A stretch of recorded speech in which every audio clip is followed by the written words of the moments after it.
Good evening and welcome to a committee of the whole for June 27th, 2023. Roll call, please, Anna. Tauschak. Here. Herman. Matzdorf. Here. Gilson. Here. Hildebrand. Here. Penkwitz. Here. Shilsky.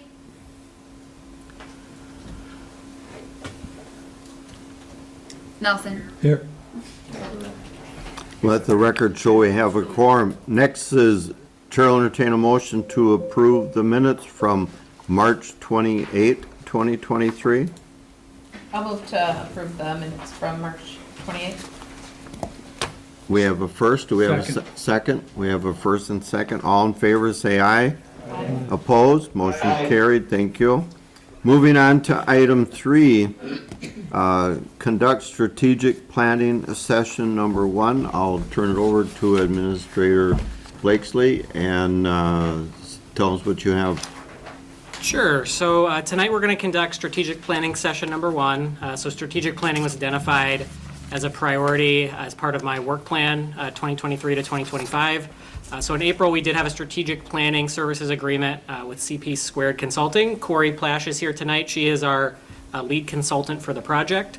So I know she reached out over the past week to everybody to schedule some time to talk. So it's possible you've already talked with her or will shortly. So tonight I'm going to run through an environmental scan, which is kind of an organizational snapshot. Then Corey's going to do a presentation on what she's learned from the focus groups. Obviously, thank you to our management team who is here tonight, who's taking part of the strategic planning tonight. So they're obviously taking their time out of their night to be here as well. So kudos to the group there. So I guess I'll start by just running through the strategic environmental scan. Corey, unless you have anything else you wanted to intro with. No, that sounds great. Perfect. All right. So obviously this environmental scan is really developed as sort of the basis for our strategic planning process. The goal is to track the trends and influence, really that influence the city moving forward, and really how you should kind of lean on it as you move forward in strategic planning for the organization. Really, it's the goal is to shape our goals and strategies. So it's going to be one of several inputs. We obviously are going to have the staff focus groups. You're going to have council discussions. And the goal is to complete a strategic plan. We obviously had the comprehensive plan, which was approved in 2022. That's really a long-range focus. That's 20 years. The projects in there, may not take place for another 15 years. This project is really intended to be focused 3 to 5 years at most. Where do we want the city to head?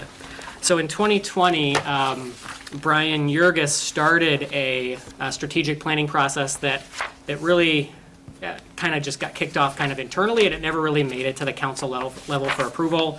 But there were some items in there that I did want to highlight, and they're probably useful items that we can use moving forward as we look forward to our strategic plan. So the vision as listed, and this is also in our budget, is your utility, your government working together.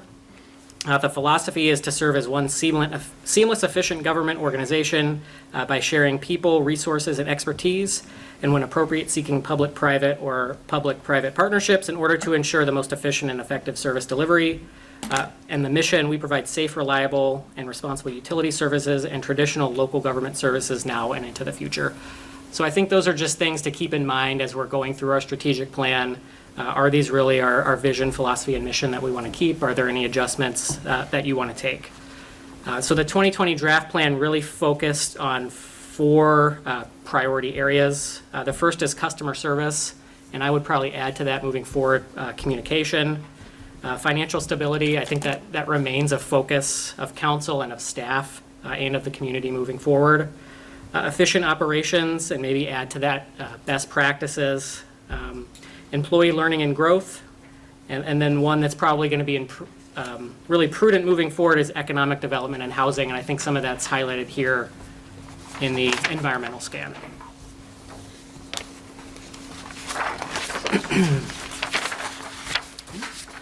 So obviously the next page of the environmental scan is just a history of Plymouth, so I'm not going to read through that, but obviously founded really first surveyed in 1835, was the hub city of Sheboygan County, now the cheese capital of the world. Thanks, Angie, for the cheese festival this past weekend, and DPW's Matt Magel, who's the cheese eating champion, who's part of this city staff. So that obviously was very well, and again, I think our community spirit, want to be an outstanding community really shows through events like that. So something, again, as we focus on our strategic planning, something to continue. So I think really as I've kind of just gotten to know Plymouth almost on a year now, just about 11 months in, I think the number one word that I see is really potential in the community. And I think that's, as you're thinking about where this community is going, keep that in mind. We have acres of a developable land between the city and kind of a partner organization, the PIDC. In the comprehensive plan, really population trends are trending up. In 2020, we were 8,900 in population. By 2040, we're looking almost 9,700, almost 10,000, so an increase of about 1,000 folks. The household demand, and this is something that Alder Nelson and I have kind of learned about as part of on the housing committee. We're seeing a need for affordable housing, but we're also seeing a need for housing across the spectrum.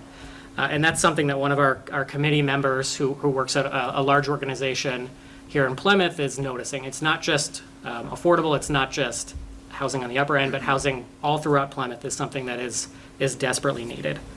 There's also a chart here that just shows the basically housing breakdown, primarily single family detached, but also there's multifamily sprinkled throughout.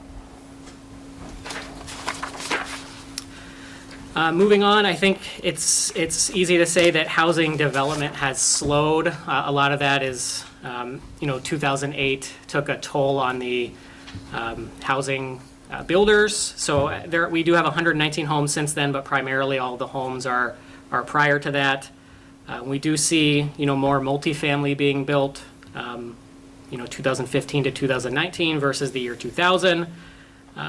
But the housing mix is stayed relatively the same. I think, again, on the housing committee, what we're seeing is the need for additional units across the board. So the comprehensive plan did a survey community word cloud for the folks that were interested. So this is kind of just an interesting graphic showing the things about Plymouth, and I think some of this I've already touched on. Family friendly, welcoming, it's a destination, growing, opportunities rich. Thriving, education oriented. I think those are all things we know about Plymouth, and as we're planning here for our strategy moving forward, to keep in mind. Our land use, and I would say the current and the future, they don't quite match up, just how the consultant put these together, but in general, what I can say is residential land use is projected to increase, along with industrial significantly. A small increase in commercial, and then obviously the reduction we're seeing is parks and really just open space and agriculture in the community. But in general, just growth all over across the board of kind of the three primary areas. Household value, and these are based on 2000 adjusted for inflation. This is a little out of date, 2019 dollars, but buying power is down in Plymouth compared to Sheboygan and Wisconsin. So just some other items to keep in mind as we try to keep things affordable. And then again, the housing projections, over 1,000 new units over 20 years are going to be needed. 322 new employees in commercial related uses, and 309 new employees in industrial related uses over 20 years. These demographics here are just pulled from the Census Bureau, so it shows us the demographics of Plymouth, Sheboygan County, and Wisconsin. There's a slight lag here in Plymouth for wages, household size, and home ownership, but overall, in general, line with Sheboygan County and Wisconsin. So again, I think really the potential for growth is there, really at all sectors here in Plymouth.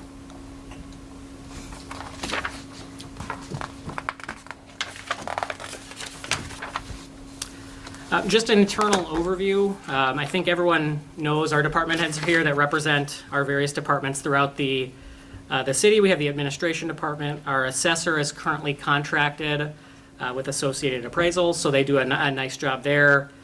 Building inspections is currently contacted through Pete Shireman. He is planning to retire at the end of '24. I think that's going to be a big discussion at the council level of where we want to take that department. Do we continue to contract? Do we bring that in-house? Some, mold of the two. Clerk treasurer, obviously Anna is here as our city clerk. We'll be looking for a new treasurer here in the next few weeks. You are obviously the common council. Finance is now led by Chris. Congrats to Chris for the interim role and likely to be permanent role. Fire, we've got Ryan here for the fire department. Library, Leslie, thanks for attending. And then court, Teresa's not here tonight, but for police, obviously we've got Ken and Matt who've done a nice job. Public Works, Kathy is here. Ryan, thanks for coming from utilities. And then Dave is here representing IT. So obviously administration, don't want to leave Leah out. Leah's down there as well. So thanks again for everybody for attending. Sorry. We have obviously a number of committees here in the community. We have the committee of the whole, which really this board is really to discuss issues before they come for the entire council for approval, really a discussion-oriented body. Our finance personnel committee really handles contracts prior to council. And then our Public Works and Utilities Committee really handles those sort of nitty-gritty public works issues when we need them. I'm not going to go through all the boards and commissions, but obviously many of you are representative on all of them, or on some of them, and they do a nice job. A lot of them are volunteers, and I encourage you to take your time to thank those volunteers as we work through. So the biggest project for administration every year is the budget. So we'll be coming up on that. I've already sent budget worksheets out to department heads. I would say, looking at our general fund budgeted revenues, it's just a pie chart up there. Our local levy is about 4.67 million. I would say this is typical for a Wisconsin municipality. Most of your revenue is going to come through your tax levy. We are going to see some increase in our intergovernmental revenue with the new shared revenue that was just approved at the state. But at the same time, we are seeing a reduction in our pilot, which is our non-property taxes that's kind of in red there. The school districts got a big bump in their state and federal aid, which reduced their local levy, which reduced our pilot from the utilities. But overall, I would say our revenue breakdown is about normal for a Wisconsin municipality. For budgeted expenditures, again, I think it's pretty typical on the general fund side. Typically, your police department, public works, and capital costs are number one as you kind of move through. I would say one thing that's lower for us is debt service than you would see typically in a Wisconsin municipality. We've done a very nice job with debt. We're a few years away from being entirely debt-free. That's not necessarily a good thing, but it's not a bad thing either. I think we need to take advantage of kind of strategic debt when it's time. And with the TID closing here in the next year or two, we're probably looking at the next time to really take out debt to take on some of those large capital purchases and projects. Maybe. So personnel, obviously, I think as a local government, your personnel are your number one asset in the community. I think that's 100%. Really for any community, and that includes here in Plymouth. Your staff is really what brings the community together. It really gets the projects done. Our police department, I think, is now officially at full staffing for the first time in who knows a long time, which is wonderful. Utility is doing great. We are having some turnover in our finance department, but working to fill those positions quickly. We've got a new GIS position that was just created here at the beginning of the year. Ryan in that position is doing a great job. I think Dave can attest to. And so we're really looking forward to where that GIS position is really going to take us. So general fund, really budgeted costs, and this is, again, pretty typical. About 50% of all expenses are wages, because you're really dealing with really personnel issues here in the city to get the projects done. Recruitment and retention, I think, is going to be important moving forward. Employment rate's less than 3%, and unemployment rate is less than 3% in Wisconsin. So you really have to make sure you're compensating your staff. You gotta pay good people to get good people. So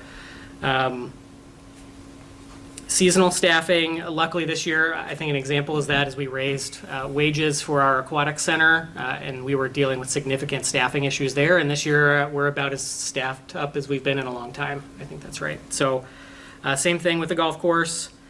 Healthcare costs continue, another challenge budget-wise. Healthcare costs continue to be a challenge. We did have kind of a favorable renewal last year. I would say it's atypical. I would say we'll likely not see that kind of decrease moving forward. Staff is going to investigate the state of Wisconsin insurance plan to see if there could be some advantages there as part of the next year's budget cycle. The organizational chart, it hasn't changed. It appears in a number of years. Likely there won't be any significant changes moving forward. I know I've talked about Dave. He had previously reported to the finance manager. Likely that the only change will be Dave will be in IT will be reporting to the city administrator. Just he's a member of the management team. But other than that, really the organizational chart will be staying the same.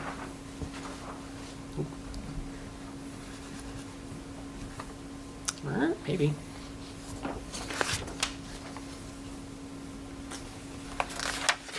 Just other employee stats, we do have approximately, and this kind of depends on the day, about 71 full part-time staff, 37% reside in Plymouth, about 63%, or 37% reside in Plymouth, 63% reside outside of Plymouth, and I think that's actually pretty high for residing in the community. So I think we've got a great pool of residents, including our new accountant that just started over at Utilities, our city accountant.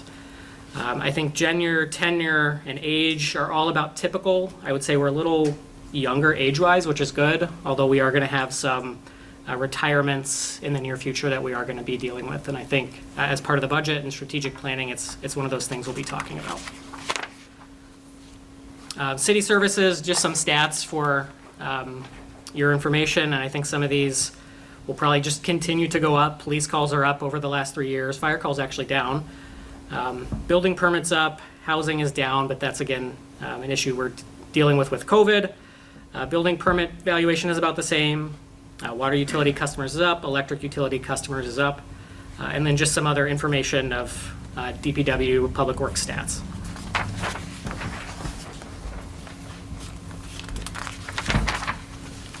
So I think one of the things that has really been done well here in the past is working through a 10-year CIP, capital improvements program, to really plan for projects as they move forward. The goal is to really minimize the variation in the tax levy, kind of create a plan moving forward to keep increases relatively steady on a yearly basis. The TID closing in 24-25 is really going to give us a boon to some of these capital projects. We'll get a lump sum payment regardless of whether we choose to extend the TID in 24. We're working on getting that exact number between $400,000 and $500,000. But then with the TID closing, we're going to have a chance to likely take out some debt to take advantage of the levy that comes back to us without any impact on taxpayers. So things like the ladder truck, the utility storage facility, things like that are really going to be projects that we'll be able to take on here in the next few years. Obviously, we know the Mill Pond Dam is a big one that's outstanding. Fingers crossed, we have $1 million in the state budget right now, pending the governor signing that for the Mill Pond Dam. Costs may exceed that moving forward, but at least it's a start. The substation project is currently underway, and we'll see some of that on the council agenda tonight as part of discussion, approving the first big purchase as part of that project. We know the digester cover is coming soon. I know Kathy's had some meetings about that. That's unbudgeted expense that's moving forward. It's going to be costly to repair, but likely a long-term repair once it is done. And then we just know that the city and utility is always going to be in need of large trucks. Those costs are going up and the lead times are getting longer. So those are just things to plan for as we move forward.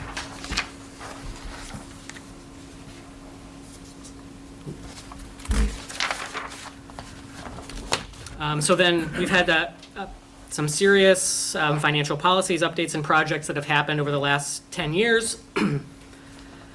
We've had the adoption of our financial investment policies in 2016. Likely it's probably about time to have a review of those policies to make sure they're still on target. We'll be having a electric utility rate increase likely in 2024. The last time this happened was in 2015. So that's a project that Chris is currently leading and working on right now.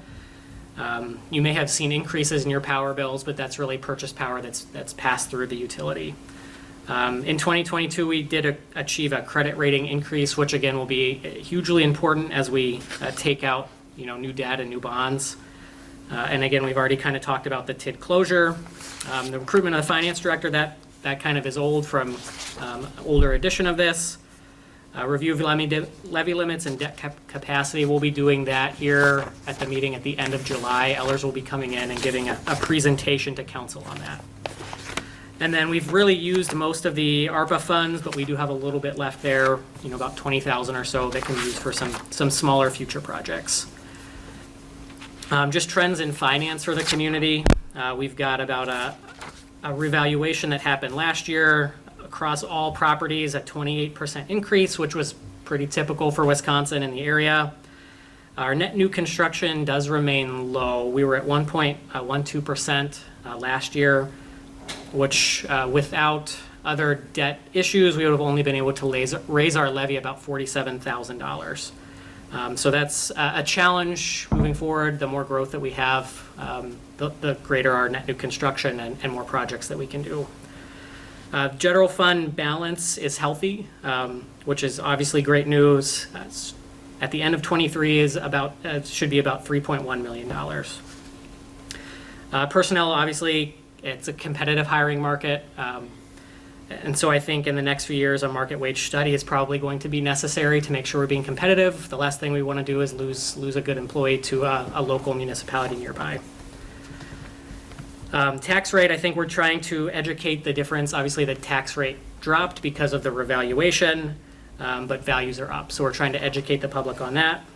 And then Kathy does a really phenomenal job with street maintenance and repair, but there's always more work than there's money. So I think it's just planning for additional projects that need to be done here in the future. And then I did ask our department heads to come up with what they thought were the biggest challenges over the last 5 years, or over the next 5 years. So I've kind of summarized it and put it in a group, and I think this is really important for council to review. I think your department heads probably have the most insight of any group. They're dealing with these issues on a day-to-day basis. So obviously I'll just kind of run through these quick. Substation project, and it's kind of underway already. The Mill Pond Dam project, we've signed the agreement with the consultant to provide renderings. So they've got about 150 days. There'll be some public information, there'll be some presentation. Council will have to decide which direction they would like to go on that. Again, the rate increase, that's likely underway here shortly. Extension and closure of TID 4, again, we've talked about that. And then improvements to communication and technology. Obviously, more communication with residents, the better. And if it can come straight from the source versus another option, that's always great. Is there ways to improve technology for park reservations, et cetera? Staff recruitment, training, and retention of highly qualified workforce is another key note from department heads. We've got some employee retirements, improving wages and benefits, and continuing staffing for growth. So obviously, if we're a growing community, additional staff could be required. We've got Inspector Sherman retiring here at the end of 24. We've got to figure out what to do with his position.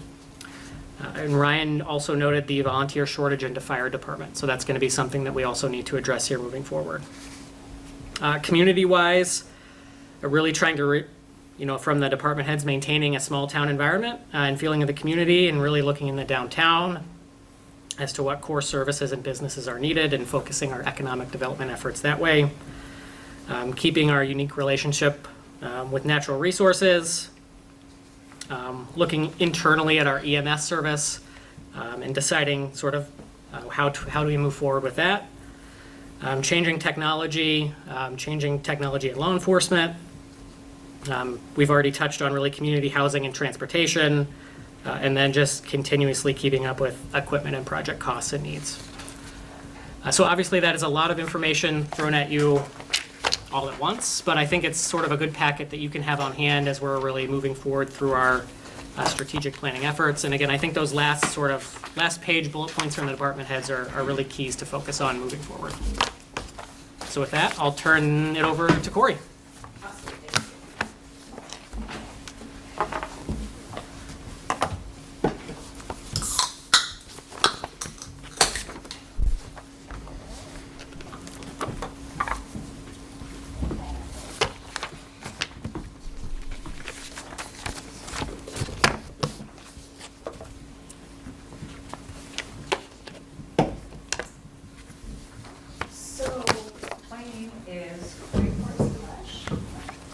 little bit about me. I've spent 10 years in local government. I started my career as a 911 dispatcher, and I also worked in the city manager's office in a couple different communities.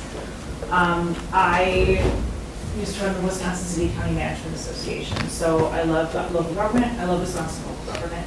And I do a lot of work with talking about strategic planning. I actually present on that nationally, as I do also talking about how to engage communities.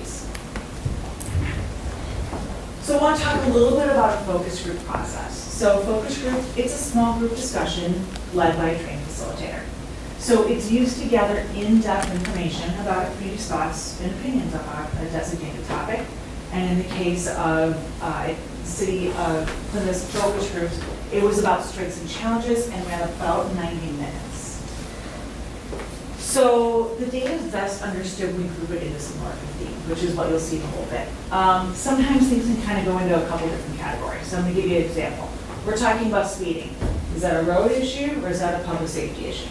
Usually you can kind of go in both. So we'll give you a little tolerance there in terms of sometimes I put it in one place and sometimes in another. I do try to give you an example of scale by using words such as some, most, when I'm going through. And then you'll see the last question is my very favorite question in the focus groups, and you'll see why in just a minute, and all the data from that is included. When we did the focus groups, we actually had 2 focus groups. We did them here, and it was conducted with employees. Why did we do employees? So a couple of different reasons for that. First was that we decided that we were going to go ahead and do a little bit smaller scale for the first real strategic planning effort. And so we weren't going to go ahead and have, sometimes communities will do 15 or 20 focus groups or get community survey about that. We're starting a little smaller with that. But your employees are really important for a couple different reasons. First of all, they get a lot of resident contact. They know what your residents think because they're the ones who are interacting with them. Second of all, a lot of them, as Tim noted, live in the community. And third of all, I'll go back to my 911 dispatching days. I will tell you that when there was things going on in the community, a lot of times I knew about them because I was answering those phone calls first. So they can also be a really important source of information. And that's why we went ahead and talked about it. So the focus group questions, and I use the exact same questions for each group. So questions are, how would you describe the city to somebody who doesn't live or work here? When you think about what you like best about the city, what comes to mind? What are some of the challenges? What are some of the disadvantages of living in Plymouth as compared to other places? What are some of the advantages? If you could change things, what would you change? Of the important roles the city plays in creating a good quality of life, what are important for a high quality future? And then I told you my very favorite question is the last one. If you could choose 3 things for the city to focus efforts and resources on over the next 5 years, what would they be? What strategic planning is as you guys all know, there's a million different things that we can focus efforts and resources on. And part of the strategic planning process is really focusing those down to just a handful of items. And then actually forces the focus group to do the same thing. Let's prioritize this. What's really important to us? So the themes that came out of that, public safety, roads, infrastructure, city services, economic development / downtown, affordable housing, schools, employee recruitment and retention. And for the record, I know you guys do not control the schools, however, I will tell you that it's part of the community, and so it always winds up coming up because it is such an important part of the community. So let's talk a little bit about public safety. So overall, feedback was generally positive. People feel very safe in the community. So kind of glossed over it. One of the things I did is I actually worked for 4 years for a survey research company that does, it's called the National Community Survey. And it is the most widely used resident satisfaction survey for local government. They've got the largest data set for residents in the nation. So it's highly correlated. The more safe residents feel, the more satisfied they are with the community. And it makes sense. You don't want to live someplace if you don't feel safe. So the fact that people feel safe in this community is really important because that means they're going to continue to like being. There were, however, some concerns about increasing development of low-income housing. There's a perception that there might be some increasing drug use, there might be some domestic violence within the schools. Sometimes people are drawing conclusions, and again, my job is not to say whether something is accurate or inaccurate, it's simply to report what people said. And those are some of the conclusions that they are drawing, is that there's some affordable housing, an increase in that, there's a perception there may be more of that. One of the other things that came up is high speeds on narrow roadways, and again, some public safety concerns over some of the roads. Let's talk about roads for a minute. So there's a lot of discussion about roads, and the fun thing about doing this with a bunch of employees is they know that you guys do not have control over a lot of the issues that are out there. A lot of times when I talk to residents, I'm like, I hate this road, and they have no idea it's maintained by the county or the state or something else. But at the same time, it also does impact the livability of your community. So some of the things that came up, traffic on the East End, traffic on PP and Fleet Farm, came up with something, potentially a roundabout as a solution to increasing development, that narrow roads are preventing police from enforcing laws. And just a little bit of information here, some of the people I had in the focus group included a lot of frontline employees. So I did have police officers, I had utility workers, I had other people who were in some frontline positions. Some of them talk about things like large vehicles really struggling to navigate some of those narrow roads, and then more traffic enforcement being needed.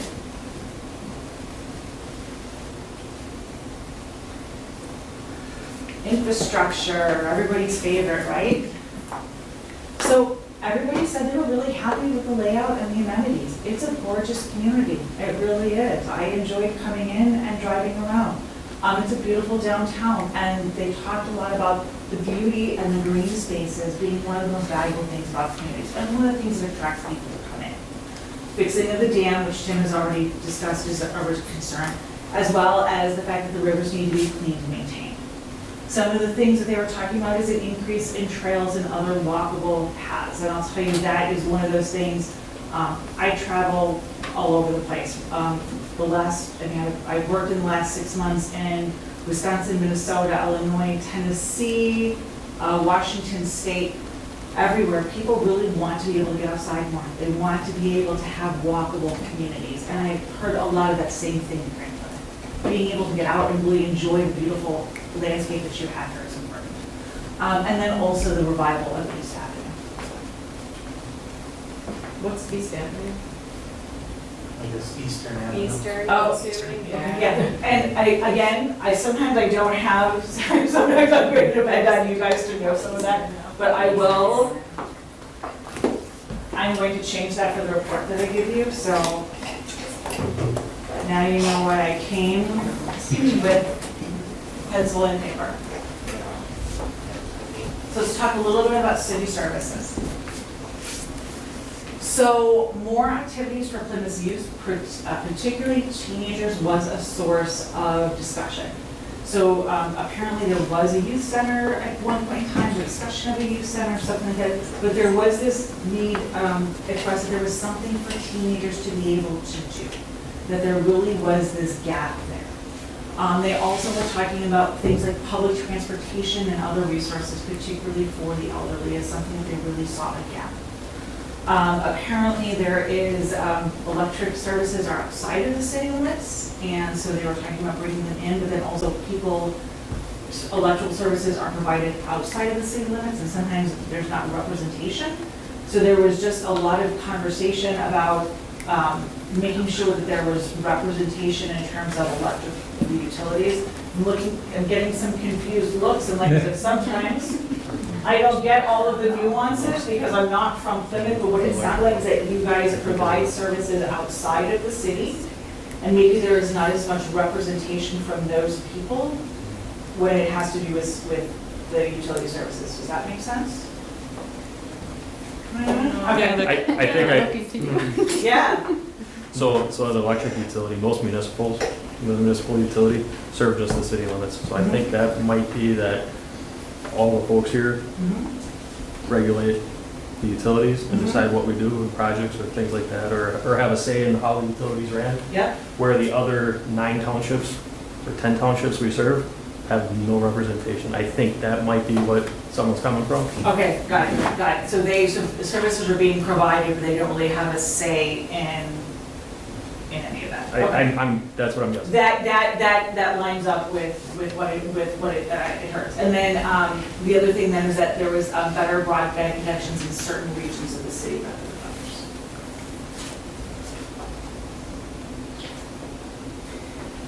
Downtown and economic development. So Plymouth has an abundance of jobs, including high-paying ones, and that came out as one of the big attributes of business of Plymouth. There's a variety of businesses and restaurants, and again, one of the big attributes of Plymouth and the downtown is visually appealing.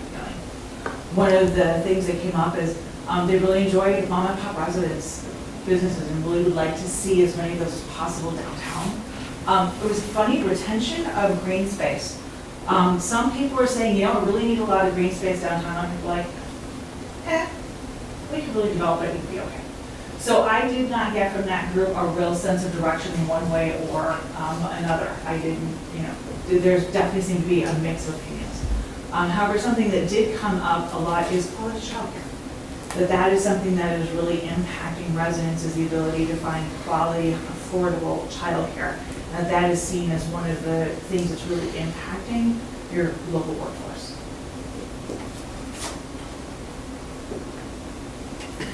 Affordable housing, everybody's favorite nationally. This is one of those really interesting topics, and Plymouth was no exception to that. It was definitely a topic of focus concern. One of the things that came up a lot is that they did not feel like there was enough housing options for the middle class. So we talked a lot about the missing middle and about workforce housing. And so what there was talking about was there seems to be a gap of housing options between apartments and luxury housing. And a lot of the people that want to come here and have jobs really have gotten a place to go. And that if Plymouth wants to attract and keep those workers, that workforce housing, where people who are working are able to afford it, really needs to be there. There was also a question of, again, kind of before, is there a cultural shift and maybe some increasing crime with some more low-income housing? I know that looked like some of the police calls had gone up. There was some correlations that were being drawn there. I don't know if it was causation, but at least in the focus group, there were some opinions. So maybe teasing out that information a little bit more. But one of the things that came through loud and clear was that housing should be for those who are investing in the community, kind of regardless. So they really want to make sure that when more housing is available, it's for people who really want to be in Plymouth, who want to be part of the community, who want to really be here, raise their families here, be invested. That's really where they want to see that housing targeted.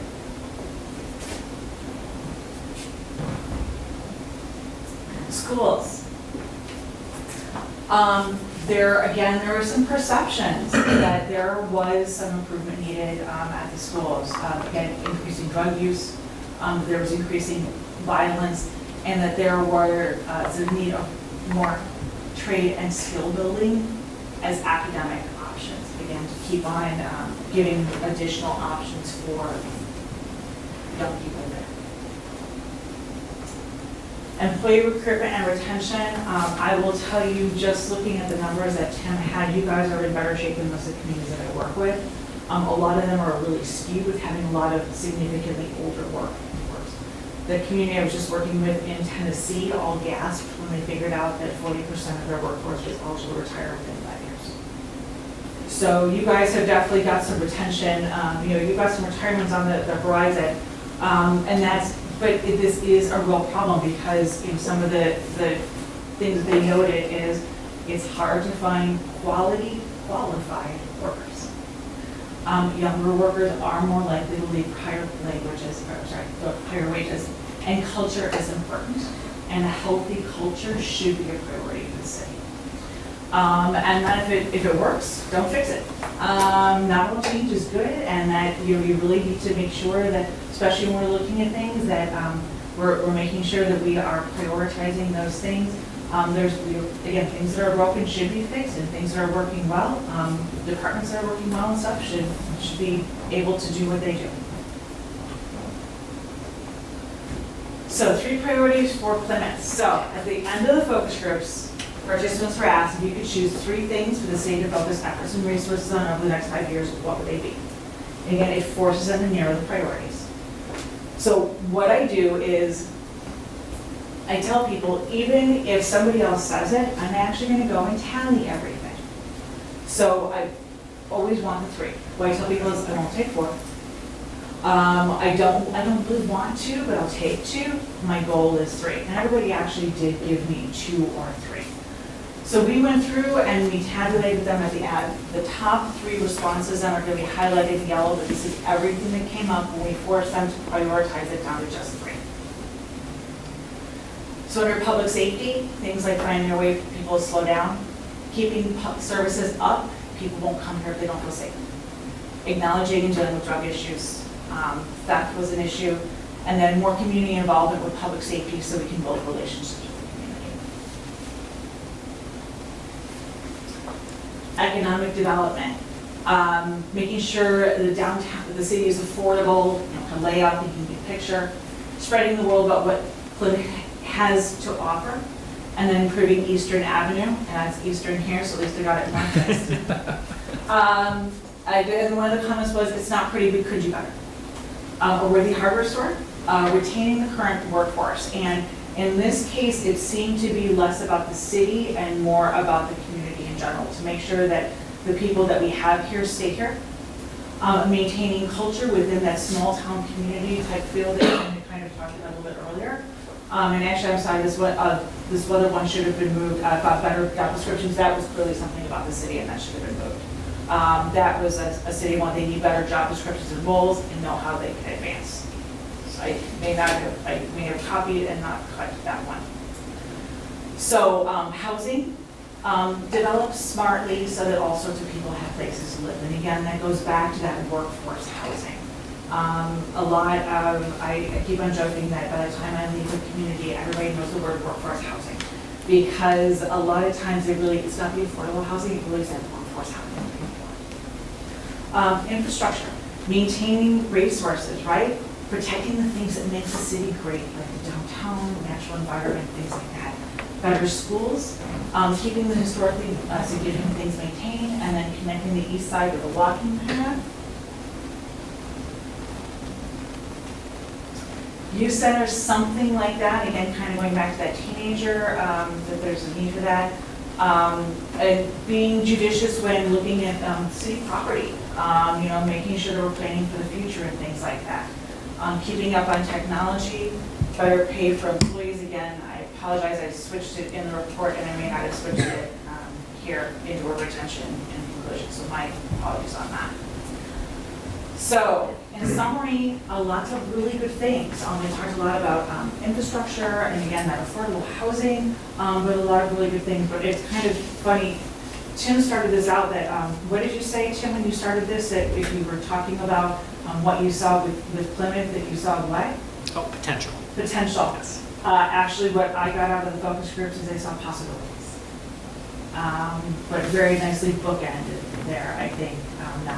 The focus groups really do see Plymouth as being a lot of really good things going on, a lot of excitement. Any questions about the information that I've given? I will give you guys this presentation, and I will also give you a report if there's anything that you want additional information on. Again, I had 3 hours worth of conversation. I have a whole lot of notes. So if there's anything you want to know more about that I don't have as much covered here, I can go back into my notes, fill out the report a little bit more, and then submit that to you. And Corey, we have our full retreat session coming up at the end of July. We do. So just a heads up for council there. And I think if you have comments now, please provide them to Corey so she's aware. And just a heads up for all those in the focus groups, it wasn't a department head focus group. So department heads were intentionally not part of that. They were part of sort of the environmental scan, and the focus groups were really frontline staff members. Correct. Yes.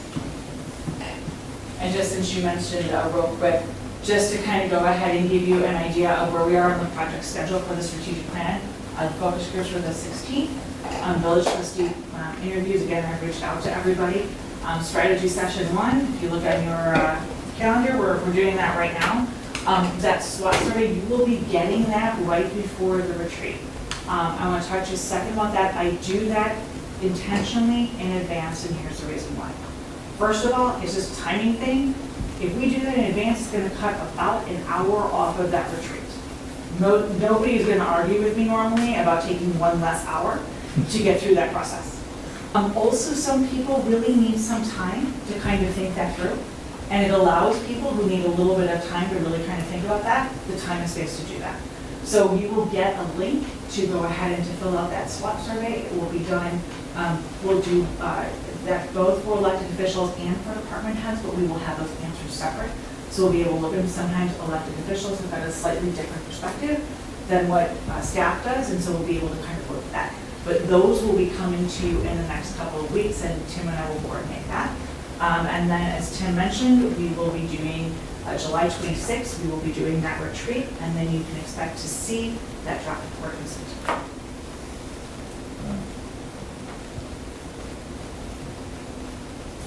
Any questions? Public comment? Please. When we talked about affordable housing, most of it was focused on workforce. But we've got a severe shortage of elderly housing in Plymouth as well. And the two are related in that if we can provide elderly housing, that frees up their homes to become middle-class housing. I don't know where to put that, but I just wanted to make that comment. Yeah, and those are going to be some of the things that that you guys are going to get to wrestle with a little bit at the retreat. You guys are going to wrestle a lot with over the next couple of years. There's a lot of different ways to look at that. The impression that I got was that the concerns were not at all affordable housing for the elderly. There was actually a lot of concern to make sure that they were taking care of long-term residents, but more people who were kind of coming in from outside of Plymouth to take advantage of affordable housing, and really weren't invested in the community. That was really kind of what I was hearing about with that. I think that what you're saying is consistent with what I was hearing. There was concern that people who had lived in Plymouth could continue to live. How much detail will we get into, like, say, improving schools? One issue I see is kind of hidden is mental health. 33% of youth say they have mental issues. And that, Yeah. so I don't, in our strategy sessions, are we gonna get to that level of detail, or? So Not we really. won't, Johnny, but I would say though that we'll probably touch on it a little bit because that's not just a school issue, that's also a public safety issue. Right? That's called a wicked problem, and a wicked problem is not just like, oh, if we just put more officers on the street, that's gonna take care of it. It's something that we have to approach from a variety of different places, and the city may very well have a role in that. And so the city's role in that may be something that we wind up discussing during that strategic retreat, or once we kind of figure out what some of the priorities are, that may be something that staff, decides that they want to do a little bit later. So I'll give you kind of an associated example. I worked with a community that decided that they wanted to work on mental health, and so they decided to put together a task force with the local public health department, with law enforcement, with schools, because they really wanted to be able to understand the problem from a variety of viewpoints, so they could tackle it from a variety of ways. But honestly, that got down kind of the tactical level and at the staff level. But it was based on that coming out of that strategic priority retreat with elected officials as something that was really important, was that overall community safety and health. Does that answer your question? So yeah, we'll have lots of fun as we get into some of finding out what some of the priorities are.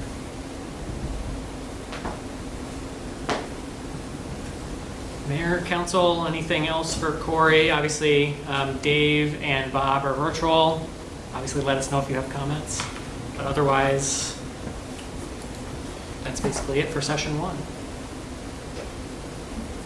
I think I would say thank you, Corey. It's a big subject with a lot of loose ends that certainly will give us some indication of prioritizing our budget, which is ever shrinking and tightening, and how do we partner in order to accomplish some of these goals that I think we all see as residents and non-residents. I've always said once you come here, you don't leave here, which is a good thing because there's a certain amount of comfort level in that. And certainly I think trying to project it out with some flexible planning will serve us as a good template to work with. And I think that it's long in coming. I think we're stepping up to the plate in many areas to address issues of the community and growth, because we don't control it, it'll control itself, but we have to deal with it. Absolutely, and this, I love working in local governments because what you guys do is really important. What the decisions that you guys make influence what this community is going to look like in a year and in 5 years and in 10 years and 20 years. So it really is a privilege to work with us. Appreciate it. Good. Thank you very much. As Tim said, if anybody has any comments, staff, virtual alder people, by all means, let it be known, and Tim can consolidate those. Look forward to the interview process and find out some of the little secrets out there. We all have them. We all have hopes and desires, so that's good. Good. Thank you. Thank you, Mayor. With that, any follow-up comments you want, Tim? Otherwise, we'll go into item 4. No, I don't think any follow-up comments. Obviously, thank you all, department heads, for coming. You don't have to stick around for the revolving loan fund unless you really want to. So. Moving on to item 4, discussion of revolving loan. We refer to it as the RLF program and the RDA project plan number 3. Tim? Yeah, so the city of Plymouth had a revolving loan fund. It went defunct. We talked about this briefly at Finance Committee maybe 2 or 3 months ago, but I just wanted to give an update to the Committee of the Whole as we're moving forward with the process. So in 2019, we were notified we weren't subject to the CBDG close program, so we have as a result, we have use of the funds that are available in the RLF fund for basically any purposes the city desires.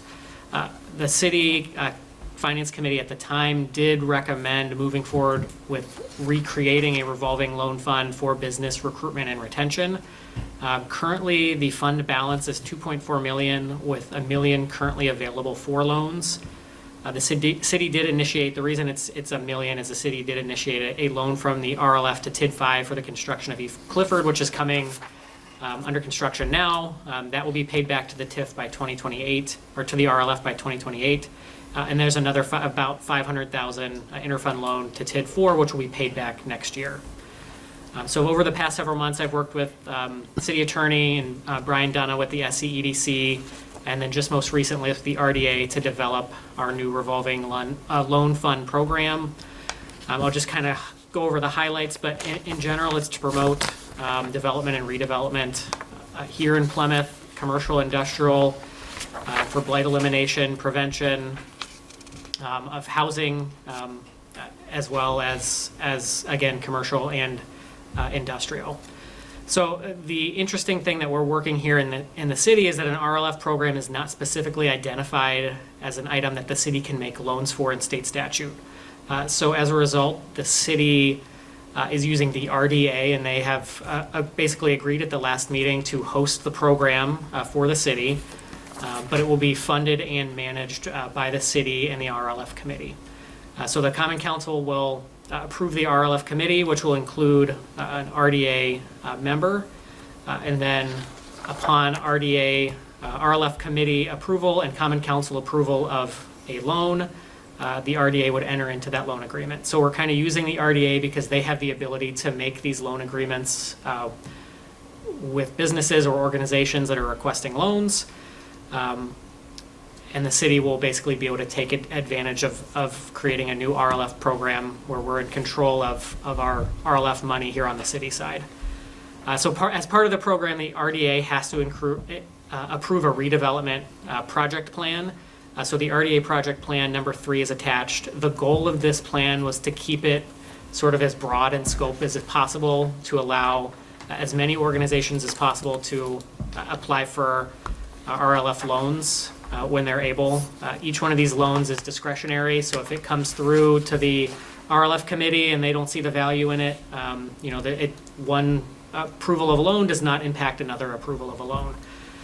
So really, it's going to give great discretion to that committee, the RDA, and the city to provide loans for new businesses, industry, and commercial or in residential properties moving forward.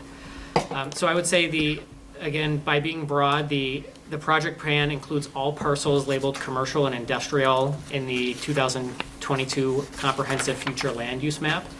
So basically anything that's listed as zoned as commercial industrial will be eligible for an RLF loan.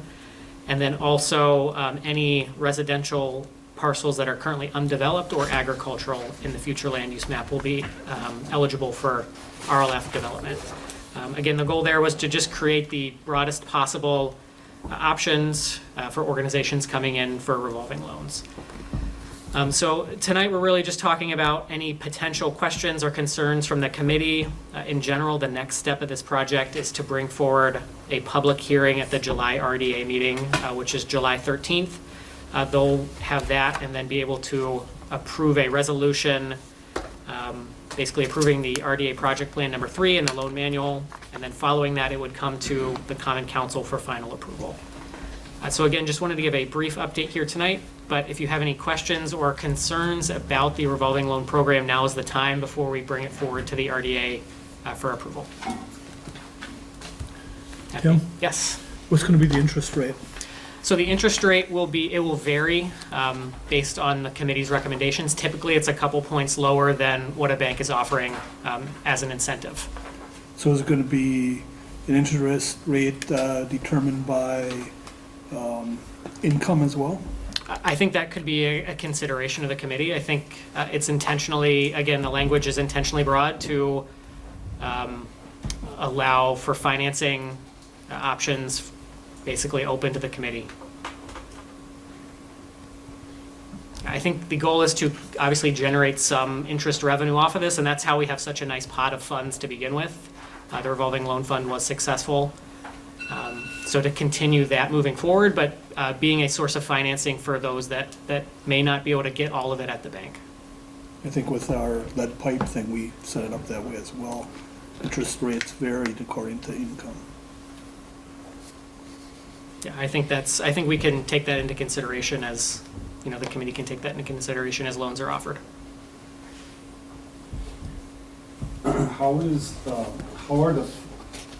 This program, how is it communicated to somebody that's coming into the city that these funds are available? Yeah, good question. So I think that'll be a job of mine as we hear a new business coming into the community, or if they have interest, letting them know that we have revolving loan funds available. Basically, when any developer calls, one of their first questions are, what incentives are currently available in your community? This will be one of those tools in the toolbox that I'll be able to say, you're welcome to come forward to the RLF committee and apply for a revolving loan. Possibly TIF funding will be coming soon. But that's really a job, for myself and anyone, pulling permits. We'll kind of communicate that as well as we can. The city does not have basically a business permit. You don't have to pull a permit to open a business, so there are places that just open up and they never let us know, so that can be difficult, but if anyone makes a call, we'll provide the information. And I think it's safe to say too, with the SCEDC's help, that Yes. would be maybe a draw for a business to do something in Plymouth compared to another. Correct. community. Yep, and I think, well, obviously this will be shared with the SCEDC. They help put this together, so they'll use that as part of their sales pitch. I'm sure Angie at the chamber will provide this information if someone has questions. You can refer them to us, but you would have that information too. I think it's safe to say that we also pass the word through the financial institutions to be a partner to provide some gap funding for a limited period of time. It's not necessarily meant to be 20 or 30 years, but rather a 10 or 15-year amortization with a balloon in 5 years, so that we do turn it over. That's the purpose of it. And in the past, the revolving loan fund has had a adjustable interest rate to start out low and further encourage that transition to bank financing, because we're not long-term. So it's meant to get that thing going and the project or the business or whatever else it is. So it's a gap. It's worked very successful since the program started many years ago. I think some of those continuing features are the basis of how the RLF was projected to continue to run. And the RDA was set up knowing that we as a city can't do some of these things. So that was one of the intentional designs of producing that unique quality that we have in the city that a lot of other cities don't have. And I think that that's also something to brag about and let people know that we have these resources available. And I think the only thing else I would add is that the RDA will be approving the loan agreements, but council does have final approval over any loans that move forward. So I think that's key as part of this program. Correct. And that's something that was in the original agreement. The council has the final authority on all actions. So that is retained by the council, which is an important part of any program that we have. The council's responsible for that. So there's the RDA. Yes. Loan committee is a subcommittee of the RDA. Loan committee will be a subcommittee of council. They'll be appointed by council. So there'll be an RDA representative on the loan committee, but other than that will be a committee appointed by council.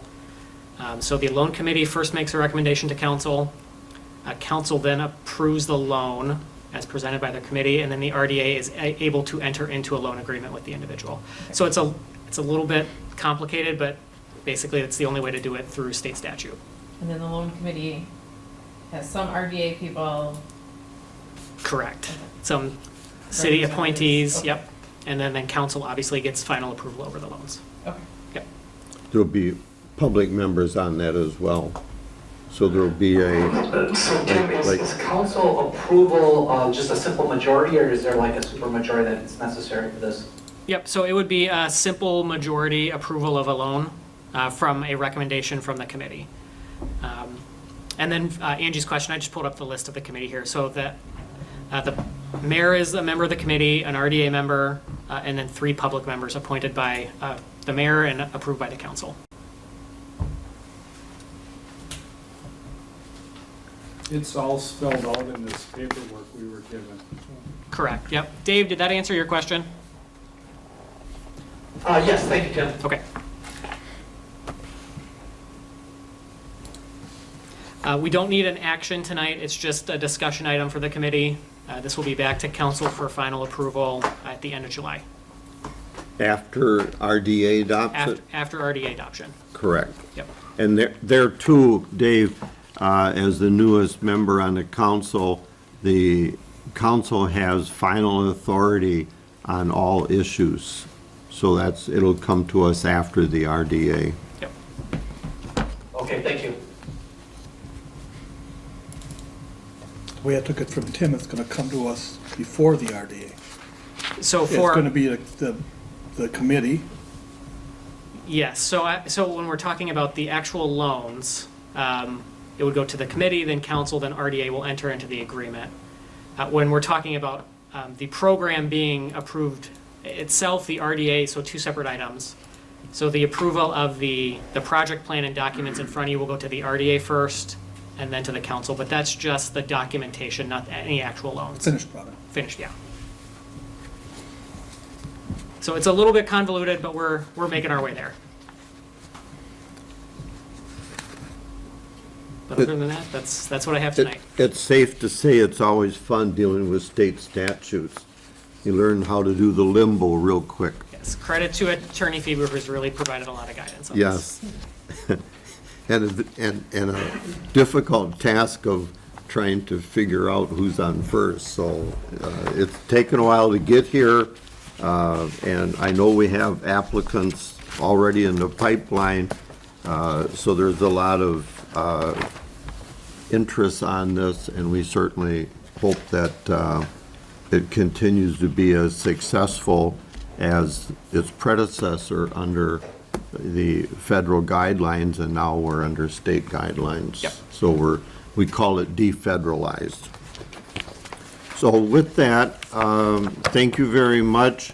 We look forward to having more discussion on this. We look forward to having discussions with Corey, and certainly we're on the move here, people. So with that, the chair will entertain a motion to adjourn.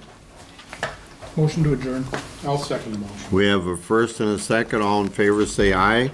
Opposed, the ayes have it. Thank you.